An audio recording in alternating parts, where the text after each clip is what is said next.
Okay, so let's get shooting here. Hang on. Oh, it does this sometimes. The TZ TV Mobile. Come on. Maybe someone on YouTube has a quick fix on how to do this. Hey, there we go. Okay.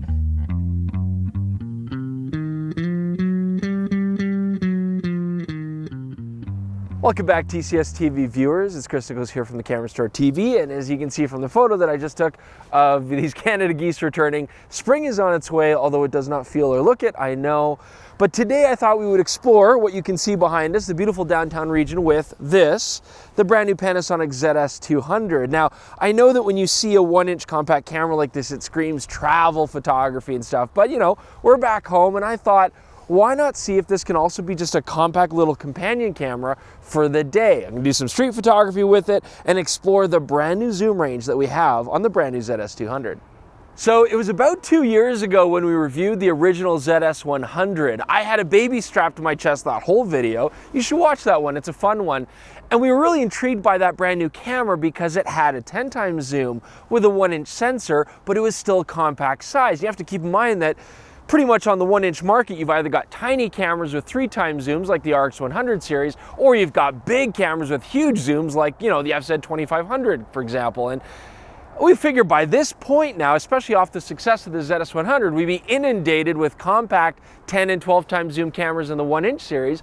But Panasonic's still the only player in town, so this ZS200 still gives us a very pocketable camera. As you can see, it fits right there. But now I'm getting about an almost 15 times zoom out of this thing. So very impressive, and I want to see if this lens is going to give us any more advantage over those small cameras. Now, normally if I was shooting the Panasonic, I'm using a G series for street shooting. I mean, I like having a manual zoom. I can just click the camera on, zoom it, and I'm ready to shoot. So turn on time for a camera like this, how effective is it going to be as we get out there trying to take pictures of people? Well, turning the camera on now, our response is, you know, pretty slow, and that's just the unfortunate thing. I'm going to probably instead walk around with this camera in sleep mode. Just leave the lens out, let it shut down after a minute of walking around to save battery life, and then when I want to shoot, I can just hit the shutter and start shooting. But otherwise, this retraction of on and off, it does eat up a bit of time. Here, I'm going to turn the lens off here. We're going to wait for it to go away. So yeah, that is one of the downsides with a motorized zoom. That being said, with Panasonic, I can at least set it so that it remembers the last zoom range I was at. So if I turn the camera on, I can either have it start at the wide angle and zoom in, or have it remember what I was using the last time. So that helps a little bit, but I feel like I might be struggling with that delay slightly. For most travel and family stuff, you won't even notice it. So I'm shooting some white snow here, but of course I do have light coming in, and I want to take a shot here, but I'm finding that with a 2,000th of a second maximum mechanical shutter, that can be a little bit limiting. So I've set the electronic shutter to auto, and it will automatically engage if it needs more. Now it's jumping up to 4,000th of a second to take the picture, and that's handy. I'm not moving around, so there's no problems there.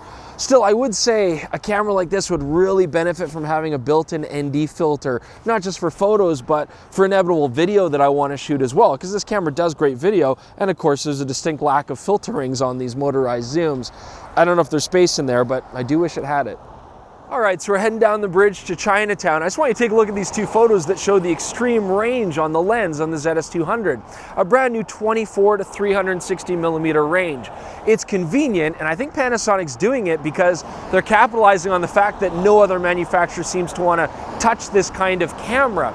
And there might be good reason for that, because unfortunately there are trade-offs.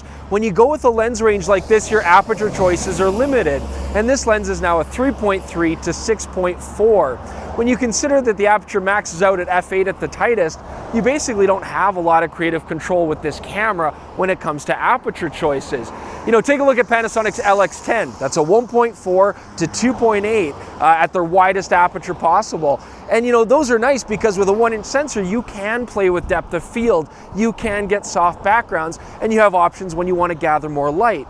With this camera, especially more than any other compact that they've made, you're very limited in depth of field control and light gathering capability. So this becomes definitely more of a tool of convenience, having that big zoom range. And I just want you to understand that before you buy this camera, that's the trade-off.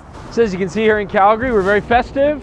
It's not quite spring yet, so we can still keep Christmas decorations up. Don't judge us.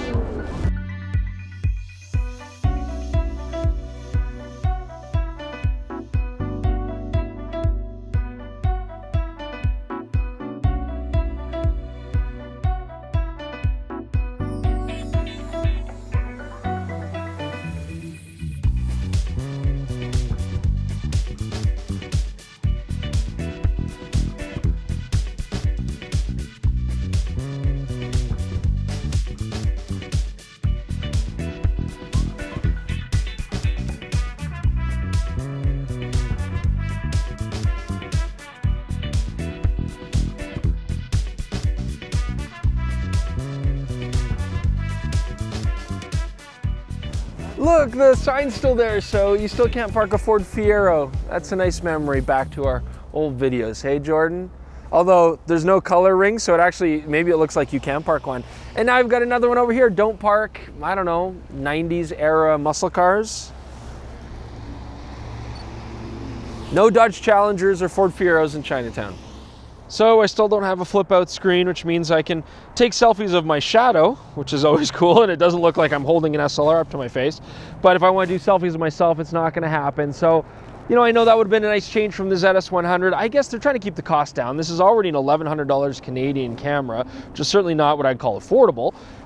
And they want to keep the size small, and a flip screen kind of makes it bulky. But I'm still waiting for a nice 1-inch vlog camera like this. I mean, Panasonic, they make headphones. They could certainly do like a Bluetooth connection to Bluetooth headphones. That would mitigate having a headphone jack on here. Maybe give us a small mic jack or really good internal shotgun microphone built in, and we have a vlog camera. We're gonna have to keep waiting. So we're actually getting incredibly close macro, closer than the ZS100. Now, when I tested that, the camera did something interesting though. It gave me very similar macro at the wide angle range as well as zoomed in telephoto. So I'm gonna try that now. I'm gonna step back here. Using the long lens, okay, we're not getting nearly as close a shot, not even close, but I would still say that wide up, I'm getting something about, you know, in life size, about 2 inches across in size as my whole picture. Here, I'm getting something about the size of the camera as my whole picture. So it's still not bad. I got lots of working distance, and you know, if you use the close-up, you can actually get some nice soft backgrounds. You just gotta work the lens right. And two more other things I wanted to mention that are improvements. We got a nice dial on the front of the lens here. This can be customized to do many things, so I like that as well. And then the viewfinder. Now the ZS100 had a viewfinder, very important on a camera like this where you've got a big zoom, because holding it out like this, even with the 5-axis stabilization, is just not very stable. So I like that I can bring it up to my face here against my head, and I can get that stability. And it's markedly improved in resolution over the ZS100. We're on up to 2.3 million dots, and actually looking through it, it's very sharp and it's very clean. You also have a 60 frame per second refresh rate if you want, so that helps as far as avoiding any sort of weird lag and stuff like that. Now when you pan, you are going to get rolling shutter, and you might even start to see some colors shift a little bit. So I guess if you're doing action and sports, you might find that distracting, but overall it's a nice improvement. I am still going to say though that it is very small, and it really suits people who don't have to wear glasses. I'm having no problems. I can get a nice tight seal, a nice close up, but if I had glasses, I'm probably going to get light and stuff in there. It's not going to be as nice to use. So of course, there's always that moment where you leave your camera on self-timer, and then the next photo you take, you find you have to wait. I'm sure that happens to all of us, right? Please tell me out there it happens to all of us. I was using self-timer because we just propped up the camera really quickly on a tripod, and we just wanted to show lens sharpness. So I tested this both at the wide angle and telephoto. Again, this is pretty low-key, non-scientific stuff, but we found on the ZS100 that although the wide angle is quite decent, the long lens was pretty soft. And you know, I'm seeing a very, very similar thing here. At the wide angle, corner sharpness is starting to get lost even at 6.4.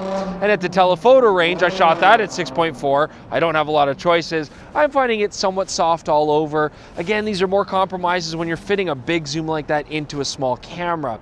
Now, I'm sure distortion's pretty bad on this too, but the fact is the ZS200 is going to do a great job getting rid of distortion in JPEGs. Chromatic aberration as well, not really an issue. And looking at RAWs when I process them, again, distortion probably won't be a problem, but overall sharpness, this lens isn't going to win any awards. Now, of course, when you look at the ZS200, it does very much look like a point-and-shoot camera, and yet it has some pretty powerful autofocusing capability. First off, it has Panasonic's DFD autofocusing system. I know we've talked about that ad nauseum on our other videos. Suffice to say, it works great. It's very fast. But I now like that I've got an AF/AE lock button on the back here, and really nice customizable controls for the touch screen and for setting up groups. I've been shooting this just autofocus on with my thumb on the back of the camera. I turned off autofocus on the shutter. This is exactly what I would do on a wildlife camera and a much higher end application. And you know, long story short, what this all lets you do is take a camera like this on something like safari, for example, or bird watching, and even though it's a casual camera, I know that I've got controls if I want to use them that will help my success rate at getting those very critical shots. Now on top of that, the camera shoots 10 frames per second with live view, but it is still the kind of live view where you're totally a couple steps behind. So although it's a quick burst, it's not very easy if you want to follow moving subjects. subjects.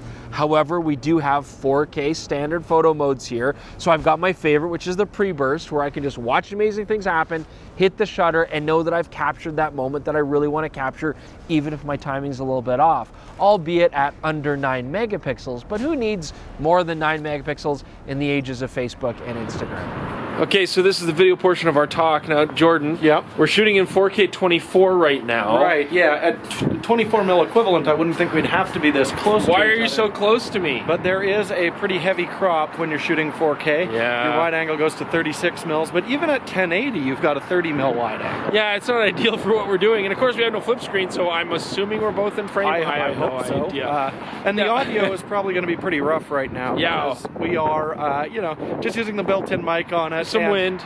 Yeah, it would be nice to have a mic jack on one of these cameras, but without the flippy screen, I guess they're not optimizing it for video. Now, I do want to say we are shooting handheld, so I'm sure it looks terrible. And it's at 24 frames per second, but you don't get 24 in 1080, interesting enough. That's a weird decision. But to get away from this terrible vlog style footage, let's look at the slow-mo I shot, because it does do 120 frame per second slow-mo in 101080. Yeah, and that is quite impressive. The ZS100 couldn't do that, so let's, yeah, no, that's not bad at all. You're gonna make me go all the way up there and do the wrap-up out of breath. That'd be great. You. Okay, so as you can see, we're only at the middle of the stairs, not the top, because that's what good couples do. It's called compromise. And I had a lot of fun with the ZS200 today. I mean, to me, I would still consider this a very high-end point and shoot. You know, it is different from an RX100 or a Panasonic LX10, because although we've got the 1-inch sensor, this new lens gives us convenience, it gives us zoom range, but it doesn't give us a lot of depth of field control or low light performance compared to the other cameras. Still, you do get the excellent dynamic range that's inherent in 1-inch sensor cameras.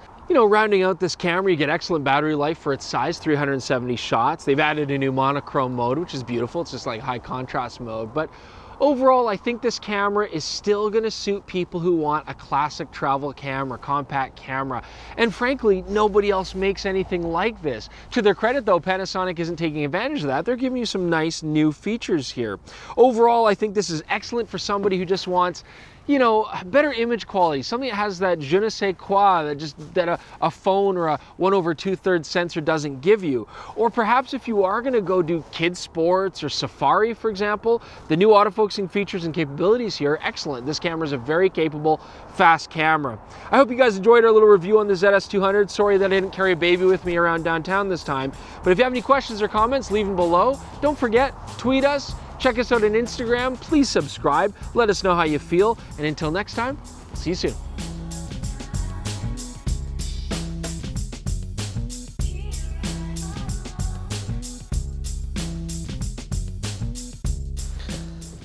So in conclusion, while I gaffer tape my mirror back into place on my car, I would just say, you know, next time you're thinking, oh, these YouTubers are making millions of dollars, you know, just, this is the reality. This is what we do.